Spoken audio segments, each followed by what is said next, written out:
Bonsoir à tous et bienvenue dans cette nouvelle édition de votre journal local. Voici les titres de ce mercredi 8 mars. Une grande partie de ce journal consacrée à la Journée internationale des droits des femmes. De nombreux événements sont organisés sur le département. Nous serons d'ailleurs en direct dans quelques minutes du prix Ismaël Encourt avec la chargée de mission aux droits des femmes et à l'égalité dans les Yvelines. Retour également dans ce journal sur la mort d'un rhinocéros au parc de Thoiry. L'animal a été abattu et sa corne sciée par des braconniers. Une première en Europe, mais une pratique largement et tristement développée dans le reste du monde, vous le verrez. Et puis Emmanuel Macron, candidat En Marche à la présidentielle, était en déplacement au Mureaux dans les Yvelines. L'ancien ministre de l'économie a notamment visité un groupe scolaire et évoqué la réussite dans les banlieues. Direction donc le prix Ismaël Encourt pour débuter ce journal. Le théâtre accueille ce soir une conférence débat autour notamment de l'égalité homme-femme en ce mercredi 8 mars, journée internationale pour les droits des femmes. Et pour évoquer le sujet, nous sommes en direct avec Marielle Savina, chargée de mission départementale aux droits des femmes et à l'égalité. Bonsoir. Bonsoir.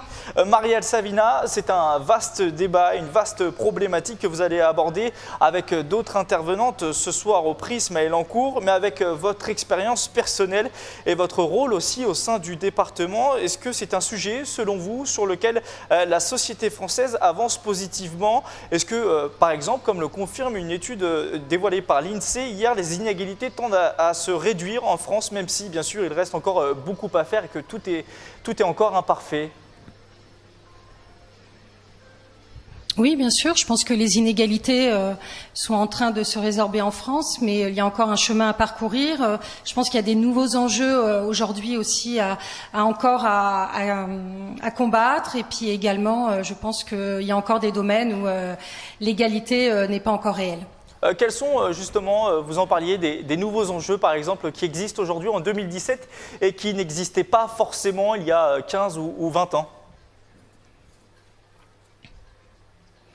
Alors je pense que sur aujourd'hui le rôle et la place des femmes, je pense qu'on voit notamment le monde du travail a encore du mal à se mobiliser. Il y a encore des différences de salaire assez notables. Tant dans le monde de l'entreprise que dans la fonction publique. Donc je pense que le monde du travail a encore du travail, notamment, sans jeu de mots, pour combattre ces inégalités, et notamment les écarts de salaire.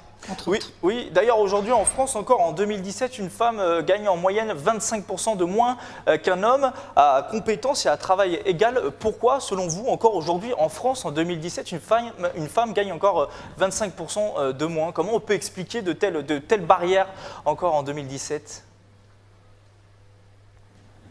Alors je pense que c'est le résultat de plusieurs facteurs. La question des écarts de salaire vont jouer sur notamment les métiers occupés aujourd'hui par des femmes, qui sont des métiers beaucoup moins valorisés. C'est également les périodes de temps partiel, c'est les ruptures notamment de parcours également dans les congés maternité par exemple. Et puis après c'est des facteurs qu'on n'explique pas et qui font que encore aujourd'hui une femme est moins payée qu'un homme.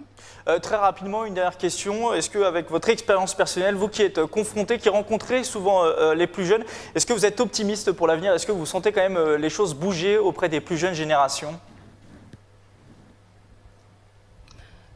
Pour les nouvelles générations, oui, en effet, des progrès sont notables, bien évidemment. Je pense que par contre, il faut rester vigilant. La question de l'égalité, ça prend dès le plus jeune âge, dès l'enfance, que les stéréotypes sexistes et sexués persistent dans notre société. Et comme disait Simone de Beauvoir, il faut rester vigilante la vie durant. Merci Marielle Savina d'être intervenue en direct dans ce journal. À 50 ans en Yvelines, le Vélodrome national est également mobilisé pour cette journée internationale des droits des femmes. Plusieurs animations 100% féminines sont proposées jusqu'à 22 h ce soir et notamment des baptêmes sur piste ou encore un atelier relooking et bien-être. Plus d'informations sont à retrouver sur le site internet du Vélodrome, vélodrome-national.com. Je vous le disais en début de journal, toute la journée, différents rendez-vous ont permis aussi de mettre à l'honneur les femmes dans les Yvelines. La préfecture de Versailles a organisé par exemple une matinée culturelle pour interroger la place des femmes dans la création artistique, alors que seulement 1% des compositeurs et 24% des auteurs ne sont pas des hommes. Écoutez à ce propos Mariana Silla, l'une des intervenantes au micro de Patrick Jacques de Dixmude. La femme a aussi autant sa place qu'un homme, aussi bien dans le milieu culturel. Et on a plein de choses à partager. Il y a des femmes qui sont bourrées de talent, qui ont plein de choses à partager aujourd'hui, à véhiculer. Et c'est un moment aujourd'hui, c'est un beau moment pour montrer aujourd'hui, pour présenter nos créations, présenter ce qu'on sait faire et ce qu'on veut partager comme message. Dans le milieu de la musique, les hommes osent peut-être plus de choses, ont peut-être plus de temps. Les femmes sont plus occupées à autre chose, en l'occurrence les enfants, etc. Machin. Donc moi je me dis qu'on peut peut-être allier les deux, c'est faisable, et en gérant son temps et surtout en y croyant. Parce que si c'est une passion, il faut y croire et il faut s'imposer, quoi qu'il en soit. Donc, je pense que pour moi, la femme a tout autant sa place qu'un homme dans le milieu culturel. Enfin, à Versailles, le centre du service national a organisé cet après-midi une rencontre entre 3 femmes engagées au sein de la gendarmerie et de l'armée et 150 jeunes. Le but, promouvoir l'égalité homme-femme et contrer les idées reçues qui collent largement au métier de la défense, notamment sur cette question précise. Écoutez l'une des intervenantes au micro, cette fois-ci de Victoire Gaudin. Dans l'armée, la quasi-totalité des postes sont ouverts aux femmes. Bon, il y a encore quelques exceptions qui sont peut-être en train de changer actuellement. Dans l'armée de l'air, toutes les spécialités sont ouvertes aux femmes, que ce soit du fusilier commando au pilote de chasse, donc, qui était fermé jusqu'alors. Et voilà, non, être une femme, c'est pas un handicap dans l'armée, bien au contraire. On peut avoir besoin de prouver un peu plus que certains hommes, mais une fois qu'on a fait nos preuves, après, c'est bon. Dans le reste de l'actualité locale, mais non sans lien, à Montigny, le Bretonneux, 2 entrepreneurs viennent de lancer Desporteo, un site internet dédié au sport d'occasion où l'on peut acheter et vendre du matériel de sport. Parmi les 2 gérantes, on retrouve l'ancienne championne de natation Anne-Sophie Le Parentéon qui s'est lancée dans ce projet pour sa reconversion après sa belle carrière sportive. Le reportage de Mickaël Elmidoro et de Victoire Gaudin. Une reconversion professionnelle 2.0. L'ancienne nageuse Anne-Sophie Le Parentéon, ex-coéquipière de Laure Manodou et licenciée au Cercle des nageurs de Marseille, vient de créer une place de marché sur Internet. Le site est dédié à l'achat et à la vente de matériel et d'équipements sportifs d'occasion, une idée longtemps mûrie par l'ancienne athlète. Pourquoi ? Parce que je trouve que déjà, moi, je voulais entreprendre et je voulais être indépendante. Donc voilà, entreprendre. Et après, le sport, parce que j'ai toujours fait du sport et que c'est quand même l'élément que je maîtrise le mieux et que je connais le mieux. Et avec tout le réseau que j'avais, je me suis dit que ce serait dommage de ne pas en profiter. Pour lancer son projet, la sportive de 40 ans qui habite à Rocancourt a décidé de s'associer à son amie de 33 ans, Pauline Auger. Un projet né à l'époque où les 2 collaboratrices travaillaient ensemble au conseil départemental des Yvelines. Ça fait 4 ans qu'on travaille ensemble. Donc voilà, progressivement on a appris à se connaître et puis on avait on se complétait bien dans nos compétences, on s'entendait bien, donc on s'est lancé dans l'aventure. Lancé au mois de février dans la zone d'activité Promopole à Montigny, le Bretonneux, Desporteo contient déjà plus de 3000 références. D'ici la fin de l'année, plus de 20 000 produits seront disponibles sur le site internet. Pour booster le nombre de clics, des partenariats avec des sportifs célèbres sont à l'étude. Nous vous en parlions déjà hier. Dans la nuit de lundi à mardi, des braconniers ont abattu un rhinocéros aux Eaux-de-Thoiry. Ils ont également scié sa corne, un délit qui est une première en Europe. Les équipes du parc sont évidemment sous le choc. Pour rappel, les rhinocéros sont des animaux menacés d'extinction. Retour sur cette triste actualité avec Camille Lambert. Ils ne sont plus que 2 dans leur enclos.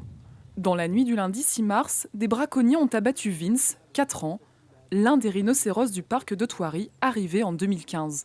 Sa corne a été sciée, une macabre découverte mardi par la soigneuse principale. Aux alentours de 9h30, elle est arrivée à la maison des rhinos. Elle a constaté que la porte avait été fracturée, qu'une autre porte à l'intérieur de la maison avait été fracturée. Et elle a trouvé donc le mâle rhino Vince mort dans son box. On part quand même du principe que les animaux qui sont dans un parc zoologique sont protégés justement du braconnage qu'on rencontre dans la nature. Donc là, c'est très très choquant. Un choc pour l'équipe, mais aussi pour l'ensemble des parcs animaliers. C'est la première fois qu'un tel événement se produit en Europe. En Afrique du Sud, le braconnage de rhinocéros a connu une hausse considérable ces dernières années. En 2015, 1175 rhinocéros blancs ont été tués pour leurs cornes, contre 13 en 2007. Il y a un mythe autour de la corne de rhino qui est absolument pas fondé scientifiquement, mais il y a des personnes qui croient que c'est aphrodisiaque, que c'est une cure contre le cancer, alors que, pas du tout. C'est comme de la kératine, c'est comme les cheveux, c'est comme les ongles. Sur le marché noir, 1 kilo de corne peut être vendu 50 000 €. Le parc est équipé de caméras de surveillance. Selon sa directrice, les individus connaissaient les lieux. Le domaine de Thoiry va porter plainte. Une enquête est ouverte. Et pour être complet sur ce sujet, sachez que la ministre de l'Environnement, Ségolène Royal, a décidé de saisir aujourd'hui le procureur de la République de Versailles pour engager des poursuites judiciaires. Ségolène Royal demande aussi dans un communiqué que l'ensemble des pays européens interdisent le commerce de cornes de rhinocéros, comme c'est le cas en France. En politique, maintenant, le candidat à la présidentielle En Marche, Emmanuel Macron, était en déplacement hier après-midi au Mureaux dans les Yvelines. L'ancien conseiller de François Hollande a visité un groupe scolaire fruit de la rénovation urbaine. Commentaire de Wilfried Richy sur des images d'Yvelines Première. Un déplacement sur la réussite scolaire, mais aussi sur l'emploi. Présent au Mureaux en début de semaine, Emmanuel Macron est venu s'adresser aux habitants des quartiers populaires. Et pour leur redonner un peu d'espoir, le chantier est vaste. Plus de 150 000 jeunes quittent chaque année l'école sans qualification. Dans certains quartiers comme ici, on a un taux qui est bien plus élevé. Donc je pense que l'une des batailles fortes qu'il faut mener pour l'égalité des chances, c'est d'arriver à réduire de façon forte cette discrimination-là. Parmi les propositions du candidat d'En Marche, des effectifs allégés dans les zones en éducation prioritaire avec un maximum de 12 élèves par classe.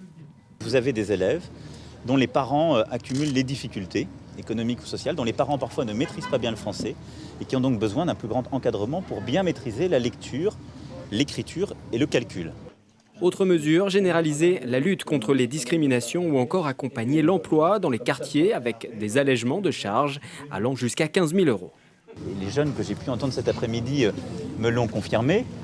Lorsqu'on veut réussir ou sortir du quartier, il faut devenir footballeur, acteur de cinéma ou comique.